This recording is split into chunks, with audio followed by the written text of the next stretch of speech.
couldn't waste time on his homework. He bundled Wullie into his backpack and dashed out of the house, yelling to his parents that he needed to ask Hadley something about a science project.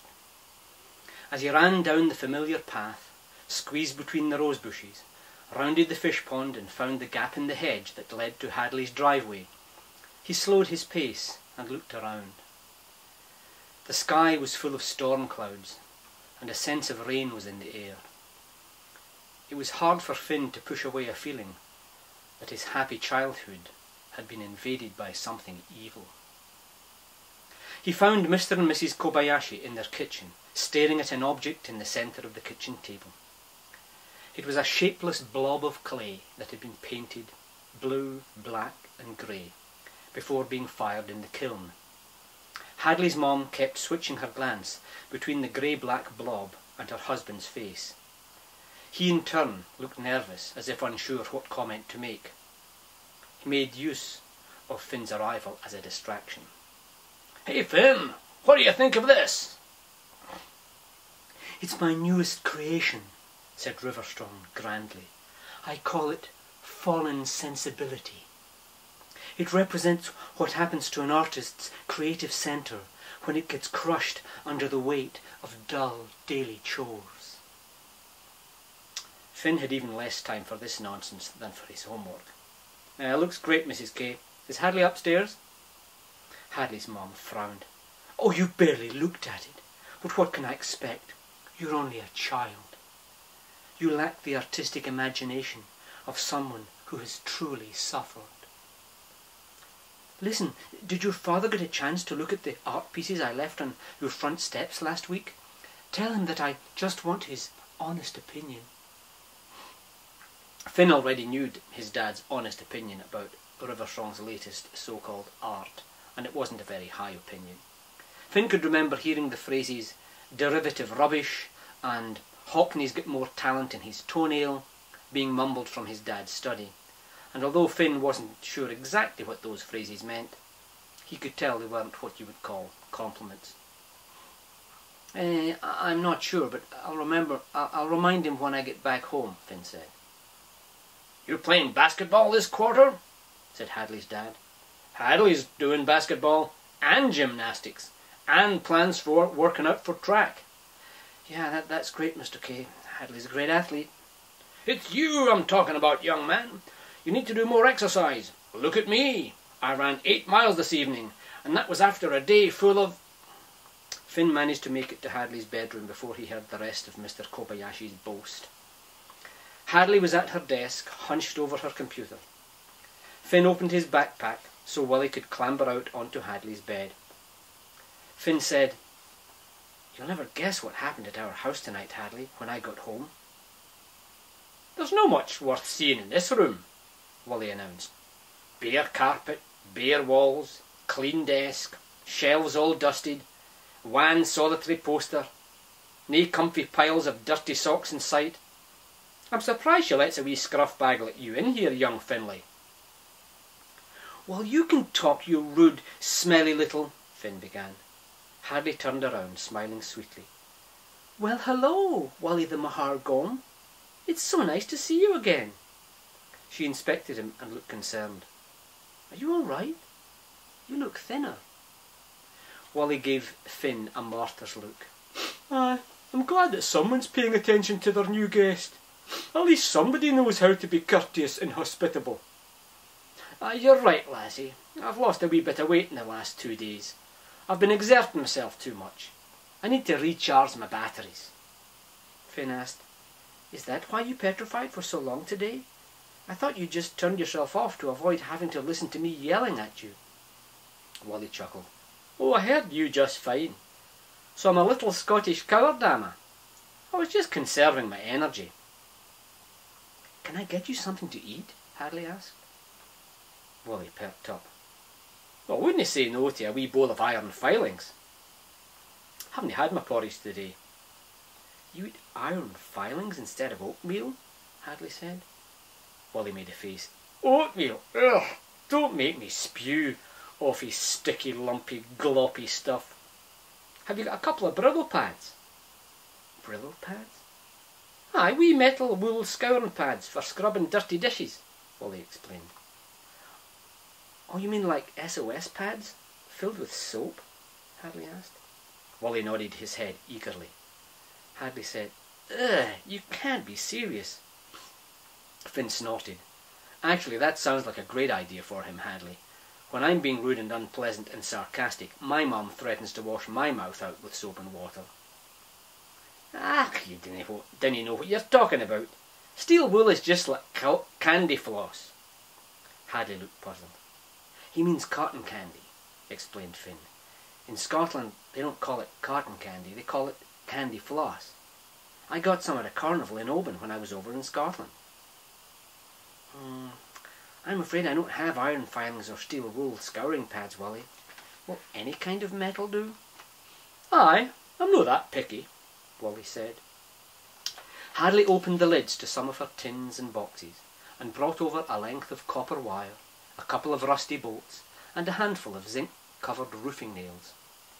Wullie set upon the feast with amazing speed, cramming his mouth and crunching vigorously. They could see sparks appearing from deep inside his little mouth. A small puff of smoke escaped from his lips. He burped. Would you like something to drink? Hadley asked. Now, what would be best to wash down bolts and nails with, I wonder? Engine oil? Och, dinna fash yourself, lassie. I'm fine. Although you wouldn't happen to have a wee drop of Scotch whisky in your desk drawer there, would you? Wullie winked at her. Certainly not. Hadley tried to look shocked, but ended up grinning. You're amazing, Wullie. I was very impressed with the way you got the better of Alex Drivelson today.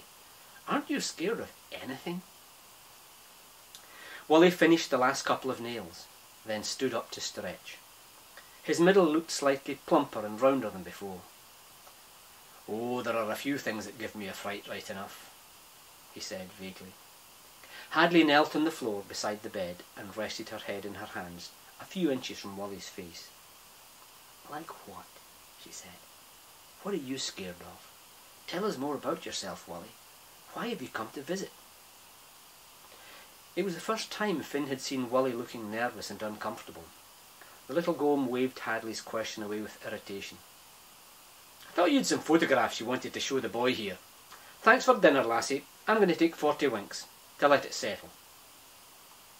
He turned to stone. The abrupt transformation was shocking to Hadley. That is so weird that he can do that. One minute he's this vibrant, wonderful creature, and the next, nothing. Just a rock. Yeah, I'm getting used to it, Finn said. No matter what he says, I think he petrifies when he wants to avoid answering awkward questions. Don't you, Wullie? The rock remained silent. So what was going on at your house this evening? Hadley asked. We had a weird French woman came to our house, Hadley, trying to sell Dad some perfume stuff. While she was there, someone must have climbed in through the window in the guest bedroom and went through all of Uncle Hugh's cases. Whoever it was looking for something. You sure it wasn't the woman who did it? Finn shook his head. Couldn't have been her. We were with her all the time. What did she look like? As Finn described her, Hadley's eyes grew large. Come and see these photographs on my computer. On the computer screen were several rows of tiny pictures that all looked the same. It was a street with the same lampposts, gardens and houses in every shot. In some it was dark, and in others the pictures were brighter. Is this another of your Mum's modern art projects? Said Finn. She would call it Monotony of the Street or something. These are photographs taken from my two-way spy camera in the bushes down by our street. I have 2 of Dad's digital security cameras, taped together with duct tape. He lets you do that? Finn asked. Hadley shrugged. He doesn't know that I've got them.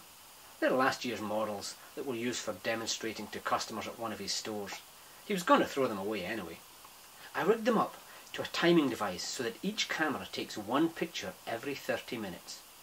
I have one pointed up Perkins Lane and the other one pointing down it. What's the point of that? It was just an experiment. I wanted to see how the street would look at different times of the day. I wanted to look for patterns. Do all our neighbours come and go at the same times every day? that sort of thing. You are so weird, Hadley, said Finn. It gets better. I've had it set up for 6 days now, so I have almost 300 photographs from each camera. The one pointing up the lane is the most interesting. That's what I've got up on the computer screen right now. Finn moved closer. Hadley continued. At the bottom of each shot, it tells you the date and time. See?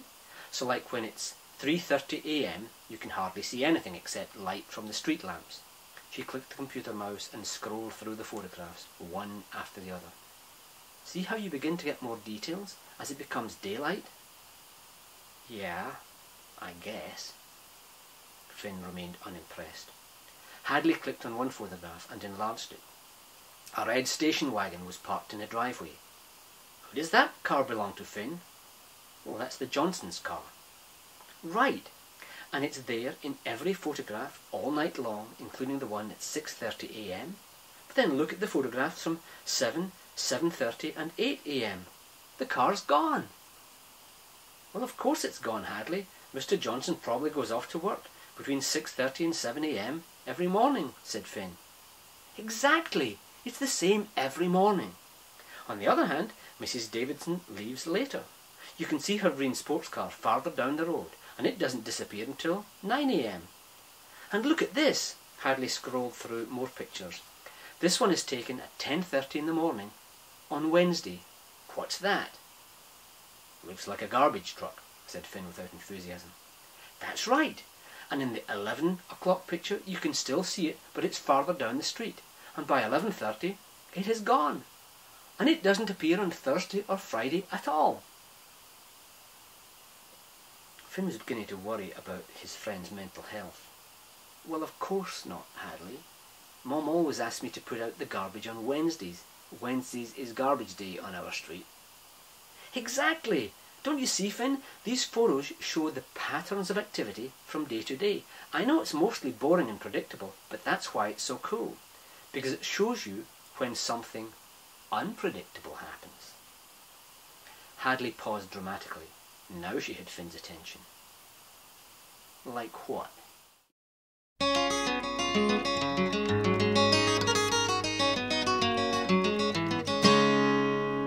My name is Duncan Campbell.